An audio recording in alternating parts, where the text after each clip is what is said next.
Bonjour à toutes et à tous, j'espère que vous avez passé une bonne semaine. On va tranquillement commencer le week-end en lisant la presse française.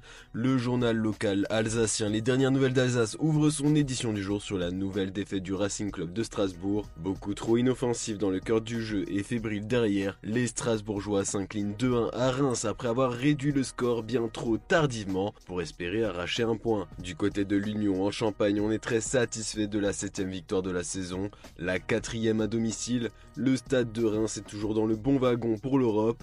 Le club marnais a consolidé sa 5e place en dominant Strasbourg sans trembler, écrit de son côté l'équipe. Et on pourrait avoir une possible vente de l'ASSE avant la fin de l'année. La vente de Saint-Etienne a été brièvement évoquée à la fin du conseil de surveillance jeudi. Entre effet d'annonce et jeu de poker menteur, la saga pourrait aussi s'étirer encore quelques mois d'après le Progrès. Et ce matin, le journal Abola consacre sa première page à la déconvenue d'Al-Nassr contre Al Hilal. Sèchement battu 3-0 dans la rencontre au sommet du championnat saoudien, Cristiano Ronaldo a vécu une sale soirée. Le journal portugais titre que Jorge Jesus laisse le CR7 à 7 points au classement. C'est en effet l'écart qui sépare le leader Al Hilal de son dauphin. La star portugaise semblait très en colère toute la soirée comme le rapportent les médias espagnols. Il était frustré par son match, son but refusé qu'il estimait valable, mais également par les Messi qui descendaient des tribunes. Il a eu des gestes réprobateurs envers l'arbitre, lui faisant comprendre qu'il a été acheté.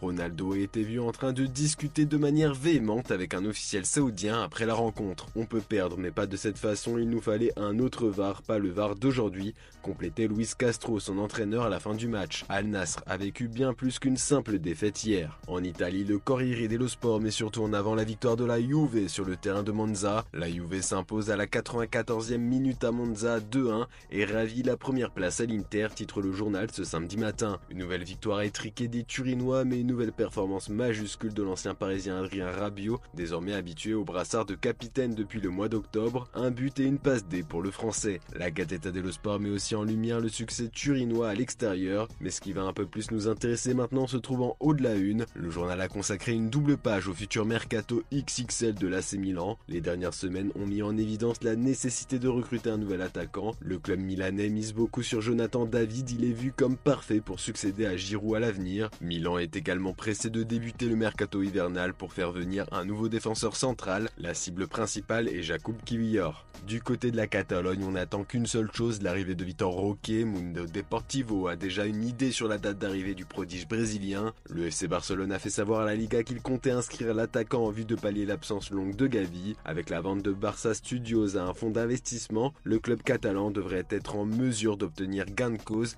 et de se conformer au fair play financier. Progressivement, on se rapproche de la fin d'un feuilleton qui a tenu pendant de nombreux mois les supporters du FC Barcelone en haleine. Dès janvier, Vitor Roque sera à 100% à Blaugrana. Et dans Sport ce matin, on apprend que le Barça pourrait se débarrasser de Robert Lewandowski. Enfin, ce qui n'est qu'une hypothèse, mais son salaire astronomique pèse dans les finances du club. D'après le média, une clause dans le contrat du Polonais permet au club catalan de mettre fin à son contrat si au cours de sa 3e année, il ne joue pas 55% des matchs. Cela pourrait permettre au club une certaine marge de manœuvre s'il ne répond plus aux attentes. Et on part en Angleterre maintenant, ce qui fait les gros titres, c'est le dernier coup de gueule de Mauricio Pochettino. Le coach des Blues a affirmé que la VAR rend les joueurs modernes mous, même si Chelsea est en tête du championnat pour les cartons jaunes. Il a surtout voulu bousculer un peu ses cadres en conférence de presse après la débâcle face à Newcastle le week-end dernier. Voici ce qu'a déclaré le tacticien.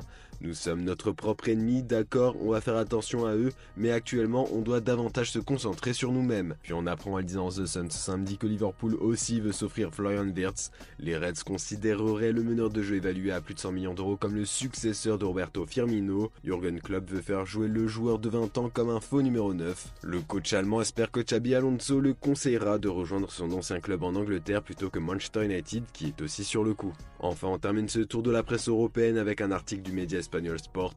Le champion du monde argentin Enzo Fernandez a fait des révélations étonnantes sur le comportement de Kylian Mbappé pendant la finale perdue par les Français. Il nous a fait des signes comme s'il allait nous tuer. Il nous a dit qu'il allait gagner la finale, a-t-il expliqué dans une interview accordée à Star+.